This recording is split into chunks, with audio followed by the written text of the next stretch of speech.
तो लोग बोलते हैं प्यार बहुत खूबसूरत चीज़ है, प्यार ये है, प्यार का मतलब दोस्ती है, प्यार फलाना ढिमकाना। आइए मैं आपको बताता हूँ प्यार कितना खूबसूरत है और कितना डेंजरस है। आपने प्रेम कहानियाँ तो बहुत सुनी होगी लेकिन मेरी जैसी नहीं सुनी होगी। आई होप आपके साथ ऐसा ना हो। तो आइए मेरी प्रेम कहानी में, जिसमें हर लड़की हर लाइब्रेरी में फिट आ रही है। मेरी प्रेम कहानी स्टार्टिंग में तो बहुत खूबसूरत है लेकिन धीरे धीरे कब बदसूरत बन जाती है पता भी नहीं चलता। तो पहले कैरेक्टर का नाम है रिया। तो रिया मैडम से मेरी मुलाकात हुई थी कॉलेज की कैंटीन में। हमने समोसा खाया था पहली बार और हम मिलते रहे और दोस्ती गहरी हो गई। और एक दिन ऐसा आया वो दोस्ती प्यार में बदल गई। हम दोनों के बीच प्यार ऐसा था मानो जैसे समोसा और चटनी के बीच एक प्यार का फ्लेवर। हम एक ही बेंच पे बैठा करते थे, जैसे राज और सिमरन एक ही सीट पर बैठा करते। हम एक ही गाने के दो दो लिरिक्स थे, मानो जस्ट जुड़े हुए हम साथ में। पर बॉस, मुझे क्या पता था उस गाने की बीट्स ही अलग अलग होगी। इसी तरीके से हमारी कहानी में आ गया कि इंटरवल स्टार्ट हो गया। अच्छा भला रोमांस चल रहा था, बस साली स्क्रिप्ट राइटर ने ट्विस्ट लिख दिया।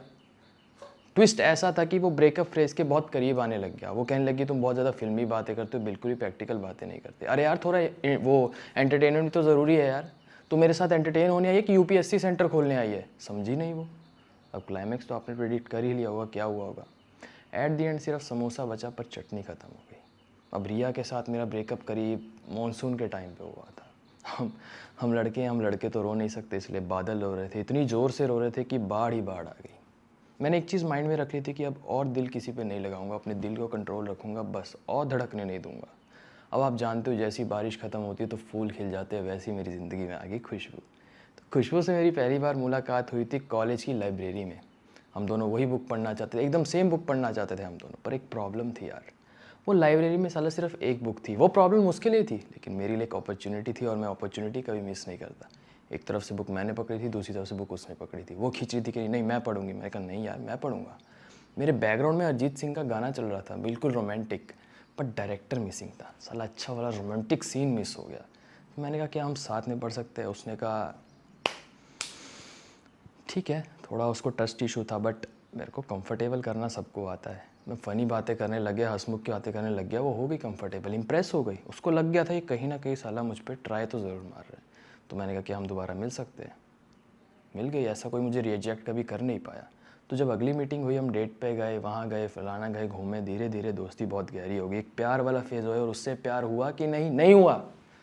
जब सब कुछ अच्छा चल रहा था खुशबू के साथ, उसकी दोस्त बीच में आके साली बदबू फैला गई। अरे माँ बन के हमारे सर पे घुमा करती थी यार। अब आप एक बात बताओ, अगर एक छाता उसमें दो लोग आ सकते, तीसरे की आने की क्या ज़रूरत है? अगर एक कॉफ़ी को सिर्फ दो लोग पी सकते, तीसरे की पीने की क्या ज़रूरत है भाई? अरे साला एक तो मुश्किल से सेटिंग होती है, वो भी तुम बर्बाद कर दो। और यहीं से लव ट्रायंगल शुरुआत हो गया खुशबू के पॉइंट ऑफ व्यू से। उसको लगा मैं उसकी दोस्त को पसंद करता, और बस यहीं से ब्रेकअप फेज स्टार्ट होने लगा कि उसको ट्रस्ट इशू हो गया कि नहीं, और मैं इस लड़के के साथ नहीं रह सकती। अब उस साली उस दोस्त के चक्कर में खुशबू भी हाथ से गई। और मेन चीज़ पता क्या है? या तो तुम चलो दूर हो गए, ठीक है, लव जोन से चले गए, लव जोन से सीधा भाई जोन कर दिया यार, रोमांस का सीधा ब्रोमांस बना दिया उसने। अब इतना ज़्यादा स्ट्रेस माइंड में मेरा पड़ गया था, मुझे अपने माइंड को देना था थोड़ा रिलीफ। मैं सोचा चलो यार कहीं घूमने चलते हैं, पहाड़ों में चलते हैं, वादियों में चलते हैं, शिमला धर्मशाला घूम के आता हूँ साला। जैसे ही मैं बस स्टैंड पे गया, मैंने बस की टिकट पकड़ी, बस पे चढ़ा, सीट पर बैठा, वैसे ही मेरी मूवी का अगला सीक्वल स्टार्ट हो गया। कितना काँप रहा हूँ डर के मारे में। वैसे मैं आपसे एक सवाल पूछता हूँ, अगर एक लड़की आपके साइड में हो और एक घटिया सी शक्ल का लड़का आपके साइड में हो, और जो साइड में लड़की अगर उसको नींद आ रही हो, या और एक बगल में लड़का उसको नींद आ रही हो, आप कंधा किसको दोगे? लड़की को ना। बहुत गलत चॉइस है आपकी, बहुत गलत रास्ते पे हो। मैंने भी ऐसा किया, उसको नींद आ गई, मैंने अपना कंधा उसको दे दिया, उसने अपना कंधा मेरे सर पे उसने अपना सर मेरे कंधे पर रख दिया। और यहीं से एक नई रोम कॉम की स्टोरी स्टार्ट हो गई। और वहीं से हम ट्रैक पे गए, घूमे, खाया ना पिया, चाय पी, सब किया। जब जब एंडिंग हुई तो वो अपने रास्ते होगी, मैं अपने रास्ते में। कभी कभी उससे मिलने चल जाता था, बट दिक्कत ये थी कि ये धीरे धीरे रिलेशनशिप लॉन्ग डिस्टेंस में बदल गया। वो फर्दर एजुकेशन के लिए बाहर चलेगी, अब्रॉड चलेगी, और इसका भी हो गया दी एंड। पर एक बात अच्छी थी, उसने एटलीस्ट भाई जोन नहीं किया, उसने फ्रेंड जोन कर लिया साला खुशबू की तरह। अब चलो एक बात है, if you are done with your ex move on to the next. अगली बार आती है नैना की। नैना को देख के मेरी आंखें होगी है ना कितनी सुंदर लड़की है ना। और बस वहीं से मेरा दिल उस पर फिसल गया। मेरी मुलाकात उसके मेरे दोस्तों के थ्रू हुई थी। स्टार्टिंग में बड़ी अच्छी लड़की थी बट थोड़ी यार एबनॉर्मल टाइप थी। उसने मेरी नॉर्मल सी लाइफ को ना यार थोड़ा सा मतलब ऐसा एबनॉर्मल टाइप कर दिया था। वो पहली ऐसी लड़की थी जो मूवी स्क्रीन में ज़्यादा देखने से ज़्यादा पॉपकॉर्न खाने में ज़्यादा बिजी थी। अरे बेफालतू ही मुझे मारा करती थी। स्टार्टिंग में तो बड़ा मैसेज आता था, गुड मॉर्निंग गुड नाइट, कैसे हो तुम, वैसे हो वैसे, बड़ा बढ़िया चल रहा। लेकिन धीरे धीरे आज मैं बिज़ी हूँ, आज मैं तुमसे मिल नहीं सकती, और इस रिश्ते का भी हो गया दी एंड। अगली बारी आती अंजलि। अंजलि नाम की लड़कियां तो आपने फिल्मों में बहुत सुनी होगी, बहुत ज़्यादा सुर्खियों पे चढ़ी होती है, अंजलि ये है अंजलि अंजलि। इन लड़कियों से जितना दूर रह सकते हो उतना दूर रहो। खाली बहुत टॉक्सिक लड़कियां होती है यार। वैसे वो बहुत ज़्यादा टिप टॉप लड़की थी, मेरी पूरी गर्लफ्रेंड की लाइब्रेरी में बहुत ज़्यादा टिप टॉप लड़की थी, मुझे कोई दिक्कत नहीं थी, वो वैसे कपड़े पहनती, बट एक पर्टिकुलर सिचुएशन में unusual clothes, I don't think so it's a good choice. But चलो मैंने ठान ली कि चलो क्या बोलूँ, बेफालतू में चढ़ेगी, उसका अपना डिसीजन है, बट ज़्यादा ही हो रहा था यार। कॉलेज में नॉर्मल आउटफिट होता है, छोटे कपड़े कौन पहनता है यार। मुझे दिक्कत हो रही थी कि बाकी लड़के उसको देखते हैं यार। I am possessive, I am insecurity, मैं मानता हूँ मैं ऐसा हूँ। उसने मुझे कहा तुम ऐसा बोल रहे हो क्योंकि तुम भी ऐसे बाकी लड़कियों को देखते होगे। बताओ क्या करूँ मैं अब। और इस रिश्ते का भी हो गया डी एंड। मैंने सोचा चलो अब लाइफ पे फोकस करता हूँ, जिम विम जाता हूँ, बॉडी शॉडी बनाता हूँ, थोड़ा मसल वसल गेन करता हूँ, बस ऐसे करता हूँ। जैसे ही मैं जिम गया और मैं डंबल पे हाथ रखने वाला था पर नहीं रख पाया, मैंने एक लड़की के हाथ पे हाथ रख दिया और अगली कहानी स्टार्ट हो गई। और यहीं से एक नई जर्नी स्टार्ट होगी। उस लड़की में थोड़ी ईगो थी, बड़ा वो होता है ना कि किसी को नीचे दबाने की। अगर कोई लड़का एक लड़की पे चला दे साला बदतमीज है, अगर एक लड़की एक लड़के पे चला दे, इंडिपेंडेंट है ये लड़की तो, ये लड़की तो ये है, ये लड़की तो ये है, लड़की तो दुनिया जीत जाएगी, लड़का चूतिया। यही मेरे साथ हुआ। मैंने सोचा इस टॉक्सिक रिलेशनशिप से निकलता हूँ कैसे तैसे बाहर। अब बहुत ज़्यादा स्ट्रेस मैंने आई होप आपके माइंड में दे दिया। थोड़ा बहुत ऐड वगैरह कर लेते हैं ना, जैसे आती है हमारे टीवी शोज़ में। तो एक ऐड में एक सवाल मैं आपसे पूछता हूँ। ट्रेन के सफ़र में तो गए होंगे, तो दो तरह के लोग होते हैं, एक जो एक्चुअल में सफ़र करते हैं और दूसरे जो एक्चुअल में सफ़र करते हैं, SUFFER वाला। वो दूसरे वाला मैं था। उसमें क्या हुआ, मैं ट्रेन की टिकट में अपना आराम से बैठा था, ट्रेन की टिकट मेरे साथ थी, मैं विंडो सीट पे बैठा वादिया देख रहा था, सब बढ़िया चिल। एक लड़की आके मुझसे पूछती है जिसका नाम है खुशी, उसने मेरा पूरा सफ़र कर दिया दुखी। मुझसे आके पूछती है एक्सक्यूज़ मी सर, ये आपको बैठने का कॉन्ट्रैक्ट सिर्फ आपका है? मैंने कहा नहीं मैम, ये देखिए मेरे पास टिकट है। यार एक्सक्यूज़ मी, मेरे पास भी टिकट है। मैंने कहा मैम मेरा पूरा seat, I have paid that money. बहुत रिस्पेक्टफुली बात करिए, by the way I am a gentleman. पर उसको दिक्कत हो रही थी, पता नहीं किस बात की। वो कह रही तुम जैसे लड़के वैसे लड़कियाँ अनसेफ है। किस बात का अनसेफ भाई? वो कह रही तेरी वजह से मेरा बीपी बढ़ रहा है। मैंने कहा बीपी की दवाई खा लो अगर बीपी बढ़ रहा है, दिक्कत थी कोई नहीं। अब मोस्टली इन केसेस में क्या होता है, अगर टिकट वगैरह का लफड़ा हो, किसी भी चीज़ का लफड़ा हो, तो कौन आता है? टिकट चेक करो, सिक्योरिटी वाला। इसमें भी यही हुआ। टिकट सिक्योरिटी वाले आए, उसने देखा कि ट्रेन गलत पकड़ ली इस लड़की ने। अब सही ट्रेन के लिए अगले स्टेशन पे उतरना था। अगर इस जगह कोई लड़का होता ना, कोई लड़का किसी लड़की से बदतमीजी करता, साले को चलती ट्रेन से लात मार के गिरा दिया होता। पर अब ये तो लड़की, इसको तो कुछ कह नहीं सकते। तो उसको बिठा दिया मेरी सीट पे, मेरी स्लीपर वाली सीट थी और उस पर उसको बिठा दिया। एक कोने पे मैं बैठा था, दूसरे कोने पे वो बैठी थी। मैं तो भाई साइड पे बैठा था, वो उसको विंडो सीट दे दी। भाई पैसा मेरा लगा। तो बात सुनाते सुनाते पसीना अलग आ गया मेरे को। वैसे एक लोग देखे हैं, अगर कोई चीज़ आपसे मांगते हैं तो परमिशन लेके मांगते हैं। उसने साला मेरा चार्जर मुझसे बिना पूछे मांग लिया और चार्जर पॉइंट कर दिया अपने फ़ोन पे। बताओ कोई अकल होती है यार? पर उसको धीरे धीरे अपनी मिस्टेक रियलाइज़ होने लगी। वो कह रहे यार लड़का इतना बुरा नहीं है। उसने कहा आई एम सॉरी, मिसअंडरस्टैंडिंग हो गई टिकट की, उसके लिए आई एम रियली सॉरी, चलो छोड़ो बात, दी एंड करते हो। धीरे धीरे दुश्मनी दोस्ती के फेस पे आ गई। अगला स्टेशन मिला, अगले स्टेशन पे वो उतर गई। तो क्या मेरी उससे आगे एक लव स्टोरी बनी? उसको जानने के लिए आपको कहानी के एंड तक रुकना पड़ेगा। चलिए अब मैं आपको एक बात बताता हूँ। आप कॉलेज तो गए होगे, आपके कॉलेज में एक ना एक क्रश तो होगी। मेरे कॉलेज में भी क्रश थी, मानसी नाम की। बड़ी सुंदर लड़की थी, पर मैं ना औकात में रहता था। मैंने कभी पैर चादर से ज़्यादा फैलाए नहीं, क्योंकि मैं किसी पंगे में नहीं पड़ना चाहता था। बेइज्जती थोड़ा ना करवानी इतनी सुंदर लड़की के आगे। मतलब वो होता है एक कहावत, लंगूर के हाथ में अंगूर वाली कहावत, वो मैं नहीं चाहता था। अब एक बात है कि पढ़ते हो तो नोट्स की ज़रूरत पड़ती है। अब नोट्स बहुत इंपॉर्टेंट होते हैं। तो पता नहीं क्या हुआ, सामने से वो मुझसे नोट्स मांगने आई। मैंने कहा मैम मैं वैसे इंजीनियर हूँ, पर मेरी हैंडराइटिंग डॉक्टर वाली है। पर उसने नोट्स लिए और कुछ नहीं कहा, बड़ी हम्बली बात थी। पहले दिन सिर्फ एक नोट का पेज शेयर हुआ, दूसरे दिन 2, तीसरे दिन 3, चौथे दिन 4, पाँचवें दिन पूरी कॉपी और छठे दिन पूरा दिल। अब मेन दिक्कत कहाँ आती है? उसको दिक्कत थी कि मैं भाइयों के साथ बहुत घूमता, दोस्तों के साथ बहुत घूमता, लॉन्डो के साथ घूमता। क्या दिक्कत है उसमें यार? मेरी जान है यार, मेरे हर ब्रेकअप में मेरे साथ खड़े हैं, इसमें क्या प्रॉब्लम है? कहे तुम इनके साथ रहो, इतना है तो इनसे शादी कर लो, ये आईपीएल देख लो। वो आईपीएल के बारे में कभी सुन नहीं सकता। आईपीएल मेरा दिल है और विराट कोहली मेरी धड़कन।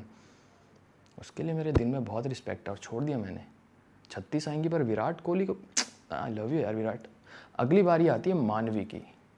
अब मानवी ऐसी लड़की थी कि बहुत खूबसूरत थी, बहुत प्यारी लड़की थी, बट एक चीज़ था कि मैं माइंड में बैठा के बैठा था, मेरा गर्लफ्रेंड का इतना रिव्यू रहा है, मेरी इतनी हिस्ट्री, मेरे रिव्यू इतने ख़राब रहे कि मैं टाइम नहीं देता। इस बार मैंने सोचा पूरा टाइम, पूरा फोकस इस रिलेशनशिप में दूंगा, अच्छे से चलाऊंगा ये रिलेशनशिप। मैंने टाइम दिया, साथ में घूमा, उसके साथ रहा करता था, अपना टाइम, करियर, पढ़ाई सब मैनेज करके उसके साथ घूमा करता था।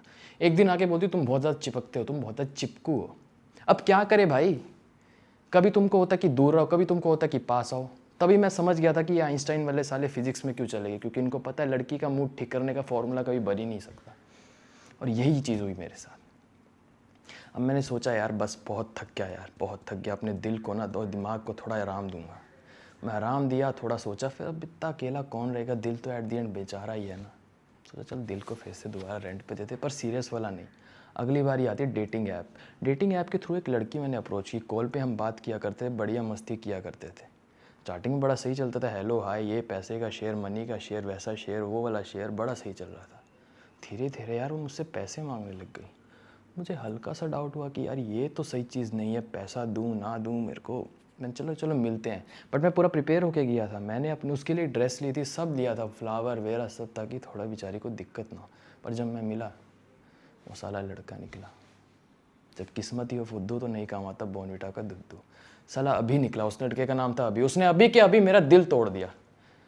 मैंने सोचा चलो बस हो गया, अब एक काम करता हूँ, नॉर्मल दोस्ती ही कर लेता हूँ, टाइम पास के लिए दोस्त। तो मैंने 3 दोस्त बनाई, सब बढ़िया था सब, पर साथ में तो माँ बन के घुमा करती, लेकिन एक दूसरे की पीठ पीछे ऐसी बुराई करती थी मैं बता नहीं सकता, इतनी बुराई करती थी। अब एक लड़की का बर्थडे इस दिन आता था, अगली का अगले महीने। इस वाली लड़की को मैंने केक लगा दिया, इस वाली को ज़रा सा ज़्यादा केक लगा दिया, इस वाली को दिक्कत होगी कि मैंने इसके ज़्यादा केक क्यों लगा दिया।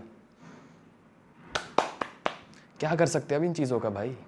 अब मैं सोचा चलो यार अकेला रहो, सिंगल लड़का बढ़िया, सिंगल लड़का अपनी लाइफ में पूरा फोकस रहता है, सब करता है, मस्ती करता है, जिम जाता है, बॉडी बनाता है, पढ़ता है और सक्सेसफुल होता है।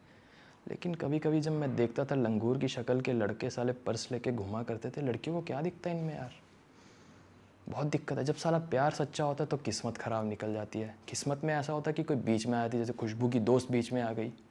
अनारकली सलीम का ही देख लो, सब बढ़िया चल रहा था, लेकिन अकबर को दिक्कत होगी। अरे बैठ के बात टिका सकते थे ना, सीधा ही दीवार में ऐसे छुनवा दिया। हाँ, अकबर ने कहा सलीम ये क्या सुन रहा हूँ मैं। सलीम ने कहा अब्बाजान आप जो भी सुन रहे बिल्कुल सही सुन रहे।